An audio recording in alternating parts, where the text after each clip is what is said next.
Olá pessoal, hoje nós vamos efetuar a modelagem de um reator CSTR, um reator tipo tanque agitado, certo? Nessa foto vocês estão vendo aqui, né, um exemplo real de um reator CSTR, né, que nós temos. Ó.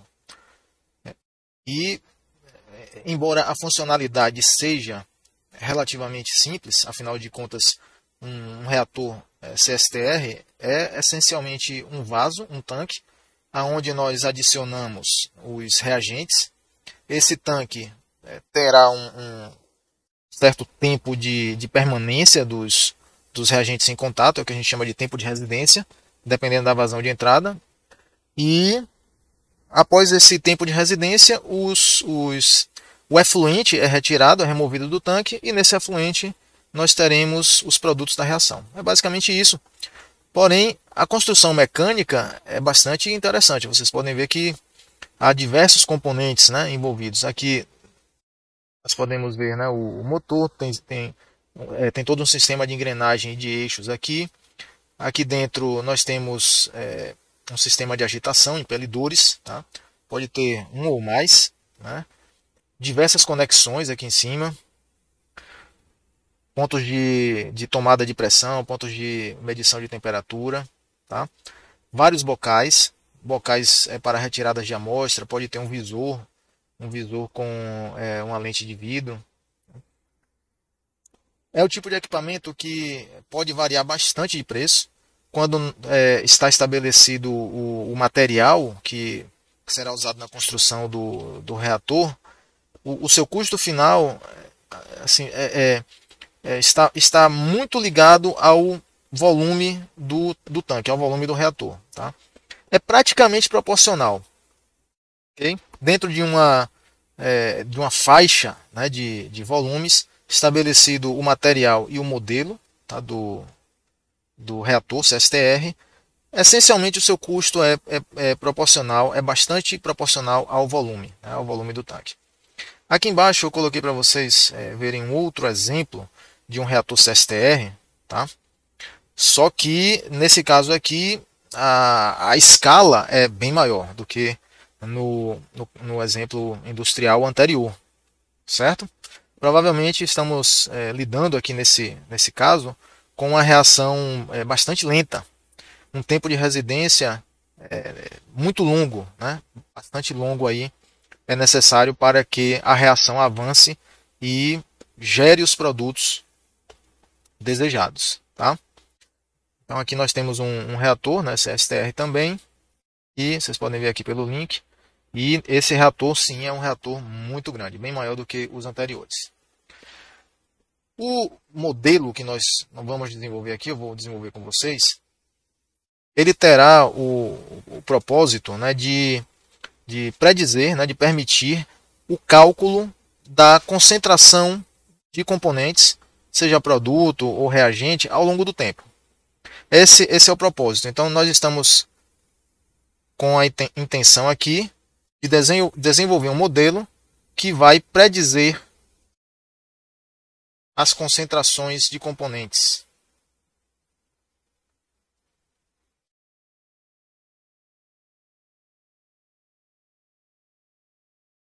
ao longo do tempo. Tudo bem?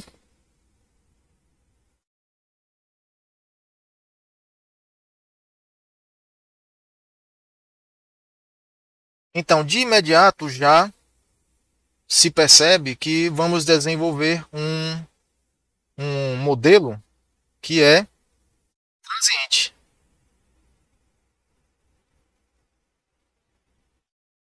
Transiente ou dinâmico. Algumas pessoas designam esse tipo de modelo, né, como dinâmico. Podemos categorizar assim também. Um modelo transiente, né, ou dinâmico, obrigatoriamente possuirá derivadas temporais. Tá? Essa derivada temporal pode ser ordinária ou uma derivada temporal parcial. Ordinária no caso de um modelo com parâmetros concentrados e parcial no caso de um modelo que seja de parâmetros distribuídos, ou seja, ele também possuirá derivadas espaciais. Pois bem, vimos nas ilustrações anteriores toda a parafernália, né, toda a complexidade construtiva, né, a complexidade mecânica que envolve, né, que compreende aí um reator CSTR real. Porém, para a finalidade de modelagem e para responder esta pergunta que nós queremos responder aqui, a nossa representação ela será muito mais simples do que aquilo ali. As características importantes no equipamento são bem mais simples do que a construção propriamente dita, tá? Para esse propósito da modelagem. Então vamos fazer o nosso sistema reduzido, buscando incorporar apenas o que importa, as características geométricas, as propriedades físicas, os parâmetros de processo, como vazões, que são importantes para responder a nossa pergunta, tá? O nosso questionamento. Então, nosso sistema reduzido será simplesmente um tanque. Nós vamos ter um tanque, vou desenhar aqui um tanque, ó, apresentar dessa forma aqui. Esse tanque conterá um certo nível, não é? O reator CSTR executará uma reação em fase líquida. Nós temos uma alimentação e uma saída, uma retirada aí de efluentes. Essa alimentação possuirá uma vazão, que eu vou chamar de F0. Aqui será uma vazão volumétrica, tá certo? Então, metros cúbicos por segundo, pé cúbico por hora ou por segundo, tá? Teremos uma massa específica, média, dessa corrente de alimentação. Uma concentração de componente A e uma concentração de componente B. Aí vem, se a gente observar aqui, ó, no título, a reação que nós vamos tratar é uma reação bastante simples, é A dando B. Certo? E aí vem a seguinte questão. Se B é produto, por que é que eu vou incorporar aqui na minha descrição, né, do modelo do sistema reduzido, ou nessa representação reduzida aqui do sistema real, né? Por que é que eu vou considerar aqui o produto B? Certo? Bom, em muitos sistemas reacionais reais, né, industriais, o produto do reator, a corrente efluente do reator vai passar por procedimentos de separação, com a finalidade de separar e concentrar os produtos de interesse. Tá? No caso aqui, para a reação A dando B, o nosso produto é o produto B. Tranquilo? Então, B, depois de ocorrida a reação, esse efluente aqui ele passará por uma etapa de separação, de purificação, e muitas vezes o reagente recuperado retorna para a alimentação, para que seja reaproveitado. Porque, havendo o reagente que não reagiu, esse A remanescente, esse componente A residual, que não reagiu e saiu aqui no efluente, ele pode ser retornado para a alimentação e vai passar por uma nova etapa, né, de reação no reator, com a finalidade de aproveitar ao máximo o componente A. Tranquilo? Então não será, digamos, descartado o A que saiu aqui, vou colocar aqui a concentração CA, esse componente A que saiu aqui nessa concentração, ele não será descartado, ele será separado e retornado para a alimentação do reator. E aí o que acontece? Muitas vezes nesse processo de separação retorna o produto, ou outros produtos até que são formados, ou outros reagentes, que no caso aqui o A é o único reagente, mas poderia ser uma reação A mais B dando C. Enfim, esse processo de separação imperfeito que acontece depois do reator, né, a jusante do reator, faz com que, né, permaneçam presentes outros componentes E esses componentes contaminarão a alimentação quando a corrente separada, né, for reagida novamente. Essa é a ideia. Então, pode ser que na alimentação não tenha, ou tenha traços, né, ou tenha um resíduo muito pequeno de B, se o processo de separação aqui do efluente for realmente muito bom, muito eficiente e consiga, né, extrair todo o B, todo o produto e deixar apenas o componente A, que é o reagente, né, na corrente após o processamento. Então, nesse caso, a corrente aqui, essa corrente de alimentação teria uma concentração Cb0. Mas, no caso geral, sempre vai haver um resquício, né, um residual aqui de produto após o processo de separação. Por generalidade, para que o modelo fique o mais geral possível aqui, eu vou deixar explícito essa corrente aqui, essa concentração de produto na corrente de alimentação. Tranquilo? Pois bem, na corrente de saída, nós temos CA, CB, uma massa específica, média, e uma vazão. Vou botar aqui a vazão de saída. Também uma vazão volumétrica, certo? E aqui no interior do reator, nós temos um volume reacional, uma massa específica média, que eu vou chamar de ρ, e uma concentração de componente A, Ca, e uma concentração de componente B, Cb. E aí, pessoal, reparem o seguinte, ó. No momento que eu escrevo aqui Ca e Cb, e aqui, ó, Ca e Cb, e também o ρ, a massa específica aqui, como sendo iguais na saída do reator e no interior do reator, certo? No inventário de mistura reacional aqui, eu já estou assumindo a hipótese de mistura perfeita, ou,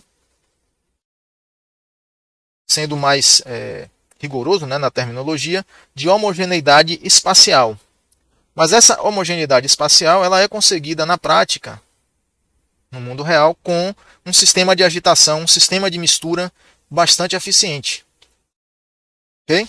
Então, estou assumindo aqui a hipótese já de antemão de mistura perfeita. Certo? A hipótese de mistura perfeita elimina todas as derivadas espaciais do nosso modelo. Tá?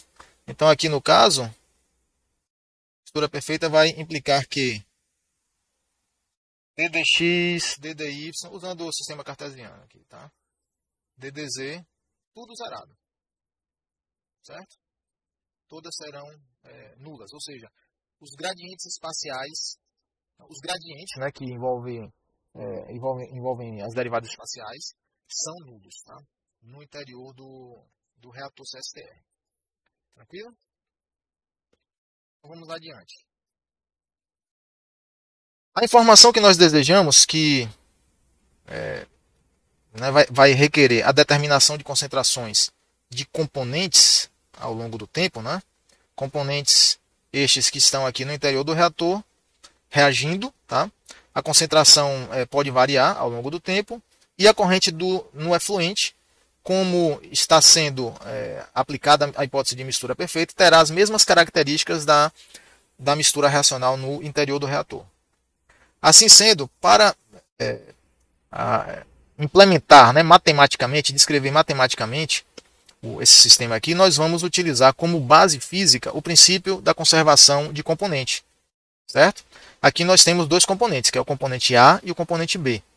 Portanto, vamos aplicar o princípio da conservação de massa para o componente A, que é o balanço, né? O balanço para o componente A e para o componente B. Como sempre, o nosso modelo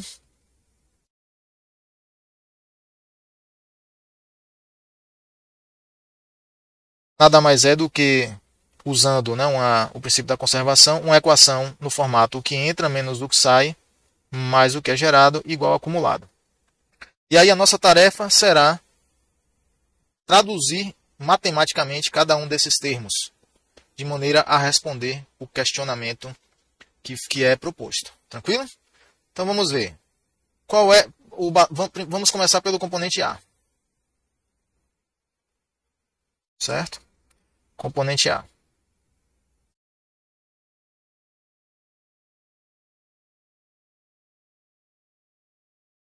Qual será o modelo que descreve a concentração, a variação de concentração ao longo do tempo para o componente A.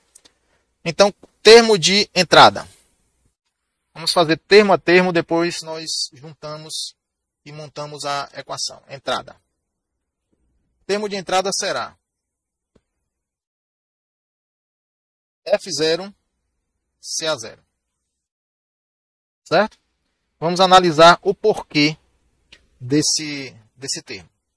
Vazão volumétrica, digamos que será aqui adotada, né, como unidades metro cúbico por segundo, a vazão volumétrica, vezes a concentração. Essa concentração é uma concentração molar, então digamos que seja mols por metro cúbico. Certo? Cancelando aqui, ó, a unidade básica da nossa equação de balanço será mols por segundo. É importante frisar e reparar bem isso, tá? Porque quando nós fazemos balanço de massa, muitas vezes a unidade básica de cada termo da equação será massa por tempo, digamos quilogramas por segundo. Porém, quando existe uma reação química, nós temos lá substâncias, componentes, chamamos assim, que vão desaparecer e outros componentes vão aparecer. Os reagentes vão desaparecer e os produtos vão aparecer, tá? Portanto, para cada componente desse, haverá um termo de geração. O termo de geração é decorrente da reação química.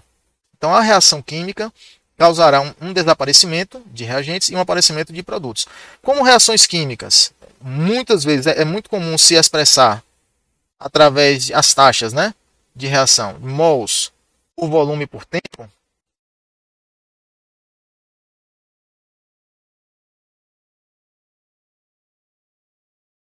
Digamos, moles por metro cúbico segundo, certo? Então aqui nós temos a taxa. Uma equação de taxa pode ser de taxa de reação. Pode ser escrita para, né, ter essas unidades aqui. Assim sendo, é muito conveniente escrever a equação de balanço em moles e não em massa, tá? Em moles e não em quilos, por exemplo. Quilos ou libras, ok? Qual será o termo de saída? A saída será FCA. Tranquilo? Da mesma maneira que a entrada foi F0CA0, a saída será FCA. Vou escrever aqui. O termo de geração. Geração é a taxa. Não é exatamente a taxa, mas deriva da taxa, tá? Como é que nós vamos escrever o termo de geração? Nós primeiro, né, precisamos escrever a taxa de componente, porque o termo de geração nada mais é do que a taxa de componente vezes o volume. O volume de quê? O volume reacional, o volume do reator. Esse volume depende do nível que encontramos no reator, tá? E aí, quem é essa taxa específica de componente? Essa taxa específica de componente pode ser deduzida, né, usando a definição de taxa global de reação. A gente, lembrando, né, do conteúdo, né, de cinética química ou de reatores, a taxa global de uma reação é a taxa específica normalizada pelo coeficiente estequiométrico. Estou chamando aqui de NJ. Né? Digamos, para o componente A, o coeficiente estequiométrico é IA. Tá? E esse coeficiente estequiométrico a gente determina usando um macetezinho que consiste em visualizar, né, a reação química. Vou colocar aqui embaixo. Ó, como essa equação aqui, que é uma equação que representa uma reação química, como uma equação matemática. Tá? A gente pode escrever assim, ó, 0 igual a menos A mais B. E quando nós passamos para o lado direito fazendo essa operação aqui algébrica, o Ni, que é o coeficiente estequiométrico, é o sinal e o coeficiente que aparecem multiplicando aí o componente químico. Tranquilo? Então, veja aqui, usando esse artifício, jogando todos os componentes para o lado direito, os reagentes terão sinal negativo automaticamente e os produtos terão sinal positivo. Então, repare que o coeficiente estequiométrico do componente A, NiA, será menos 1. E o coeficiente estequiométrico do componente B será mais 1. Tranquilo? Se fosse A dando 2B, por exemplo, aí ficaria menos 1 aqui e mais 2 aqui. Então, o coeficiente NB seria mais 2. Tá? Então, quem é o RA? A gente pode ver que a equação global, escrita usando a lei da ação das massas, será multiplicada pelo NA e aí eu obtenho o RA, que é a taxa específica de componente. Nos resta descobrir quem é a taxa global, né, esse R aqui. E a taxa global, em todos os exemplos que nós vamos ver nesse curso, será determinada, tá, a partir de regras simples, hipóteses simples. Nós não vamos complicar aqui taxas de reação, porque não é o foco do curso. Tá? Nosso foco é a modelagem em si no escopo mais amplo. Então as taxas serão apenas uma ferramenta para escrever modelos reacionais e vamos usar taxas simples. Todas as taxas nós vamos escrever usando a lei da ação das massas. Então nesse caso aqui, ó, a taxa global é uma constante de taxa, que normalmente a gente coloca aqui em cima da setinha, vezes a concentração do reagente. Tá? Sempre assim. Tá? Uma constante de reação, uma constante de taxa, vezes a concentração do reagente, elevado ao coeficiente estequiométrico desse reagente. Então aqui no caso teria 1, né, elevando aqui a concentração. Essa é a nossa taxa global para essa reação. Portanto, a taxa de componente, RA, simplesmente será NA vezes isso aqui. Quem é o Ni do componente A? O coeficiente estequiométrico é menos 1. Então, a taxa global aqui será RA igual a menos KCA. Bem, é simples assim. E aí, vou numerar aqui esses termos, para poder fazer referência. Usando o resultado 4 em 3, nós temos que a geração será... Vou colocar assim que fica melhor.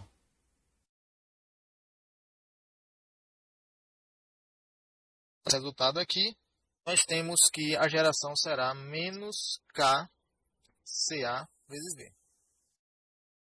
Será o 3. Preste bem atenção, pessoal, que se eu não multiplicar pelo volume do reator, o erro do modelo, tá? O erro das concentrações preditas pelo modelo, pode ser brutal, tá certo? Pode ser de várias ordens de grandeza incorreto, tá? Porque se eu não multiplicar aqui pelo volume, né, imagine um reator que tem milhares de litros. Eu vou estar incluindo, né, um erro, né, bastante grande aqui se eu esquecer algum fator multiplicativo desse. E efetuando análise dimensional, já colocando em pauta a questão da consistência matemática do modelo, que tem que ser grau de liberdade zero e coerência dimensional. Se nós fizermos a análise dimensional aqui, ó, a gente percebe que para que a unidade básica do termo 3 seja a mesma unidade básica dos termos 1 e 2, nós temos que realmente multiplicar pelo volume. Quer ver? A taxa não é expressa em mols por volume por tempo. Se eu multiplicar aqui pelo volume, ó, cancela. E aí nós vamos ter mols por tempo. Certo? Esse termo aqui tem unidades mols por tempo, esse também e esse também. Então, existe aí uma coerência de unidades nesse ponto. Até agora, né? Está tudo certo. Então, vamos adiante. Qual será o termo de acúmulo? O termo de acúmulo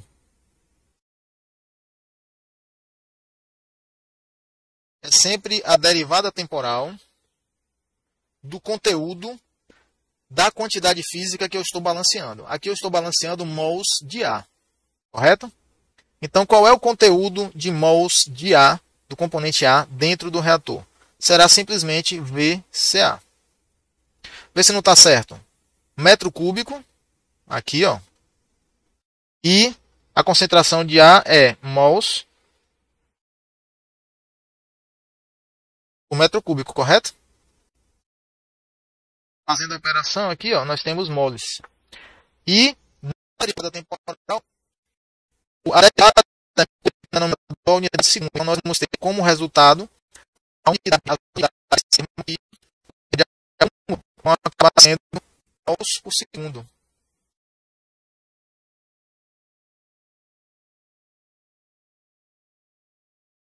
Mols por segundo. Então está correto dimensionalmente. Tranquilo? Pronto, agora pessoal já está praticamente finalizado o modelo, né? Só nos resta juntar os termos, né? Combinando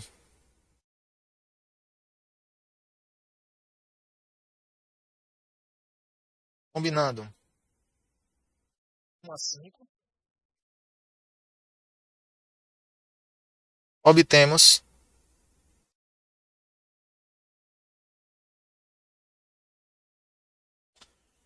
que D PCA dt é igual a F0 vezes CA0 menos FCA menos VKCA. Nosso resultado 6. Tranquilo? Podemos identificar nesse modelo esses termos, os termos que nós temos aqui. Esse termo aqui pode ser chamado de termo transiente ou dinâmico.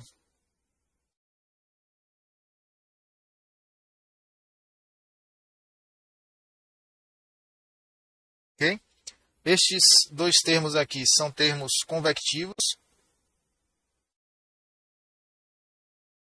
porque eles inserem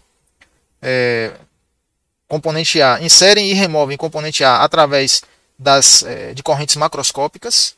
Tá? Modelo, podemos chamar assim. E este termo é o termo de geração.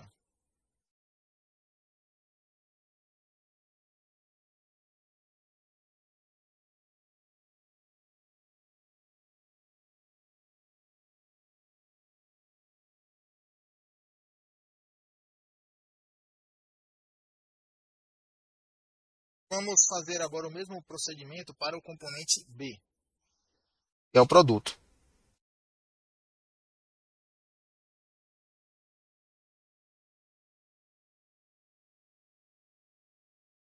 Ok?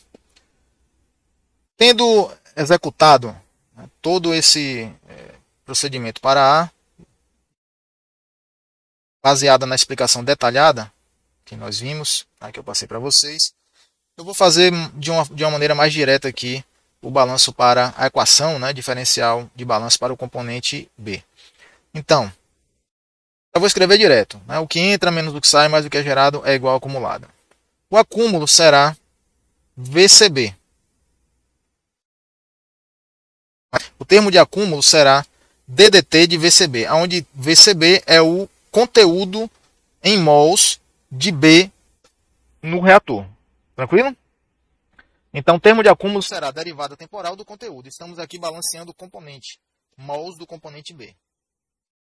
O acúmulo é igual ao que entra, menos o que sai, mais o que é gerado. A entrada de B, nós podemos ver que será F0 vezes CB0.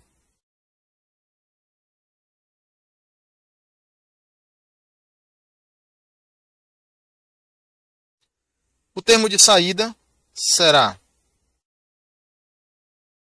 F vezes CB.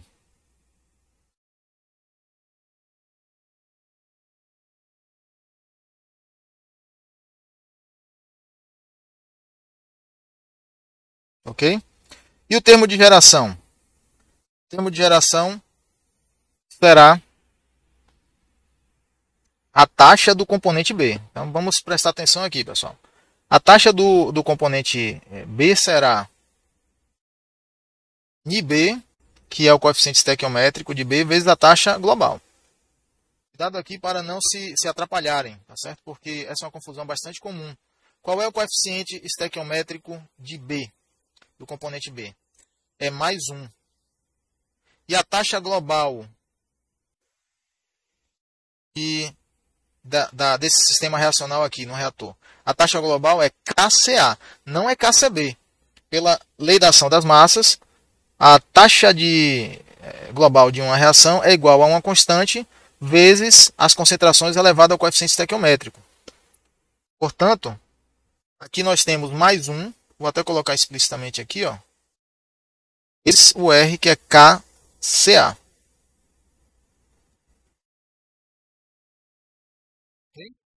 Não é KCB, cuidado com isso. Tá? Assim sendo, a taxa do componente B, vou botar aqui, implica que RB será igual a mais KCA.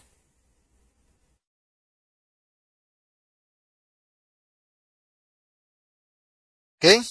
Mais KCA. Portanto, escrevendo aqui, nós temos mais KCA vezes o volume. Não esquecer do volume, senão aí o modelo, a equação diferencial, está realmente incorreta. Os valores preditos serão bastante incorretos. E aqui nós temos a equação diferencial que vai descrever o transiente de concentração do componente B nesse reator.